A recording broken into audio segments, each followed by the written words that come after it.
Sizlarga bitta haqiqatni aytaymi? Dietolog bo'lsam ham, nimaga siz o'zingiz dietologsiz? Masalan, rasmda qo'yaman, lekin nega bu insonni ozdirmaysiz yoki nega bu qarindoshlarim haqida so'rashadi, masalan, uydagilarimmi yoki yana kimdir.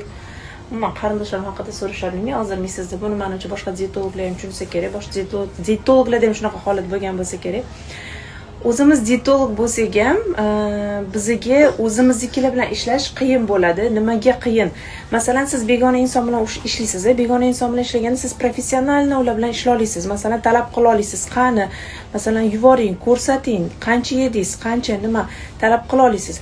Narusheniyalar qilsa, masalan, qanaqadir xatolari bo'lsa, siz bemalol ularni urisha olasiz. Ya'ni urish deganda qo'pol qilib emas, to'g'ri tushuntirib bera olasiz ularga. Ya'ni siz o'zingizni professional dietologligingizni ko'rsatib bera olasiz.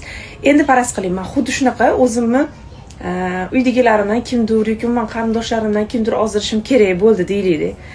Meni ular birinchi o'rinda ular meni professional deb qabul qilishmaydi. Ular meni masalan yo jiyani, yo singlisi, yo opasi, yo kimdir deb qabul qilishadi, yo qarindoshi deb qabul qilishadi. Keyin men ularga уже "Mana bunaqa qilmang, buni qiling" deb aytgan taqdirimda ham ha deyishadi-da. Lekin bu yoqda menga indamasin, mayli qo'y, Nilufar indamasin, xafa bo'lmasin yoki bu qilmasin deb boshqa rasm ko'rsatib, o'zlari boshqa narsa yeyishadi. Yoki men umuman gapimni seriyozno qabul qilishmaydi. Ya'ni men bilan ishlashga ular ham qiynalishadi, men ham qiynalaman. Bu hamma dietologlarda menimcha shunaqa bo'lsa kerak.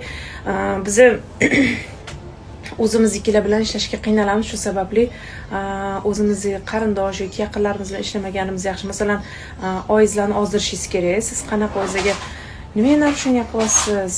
Siz o'zi ozishni xohlayapsizmi yo semirish uchun qo'shilganmisiz? Bunaqa deb siz hadis sig'ib urisha olmaysiz-da, talab qila olmaysiz qattiq. Ularga masalan siz gapirsangiz, gapingiz qanaqadir tegib qolishi mumkin. Yoki umuman boshqa qarindoshlar. Shuning uchun menikilar boshqa dietologlar bilan ozishadi yoki men ustozim bilan ko'proq ozishadi.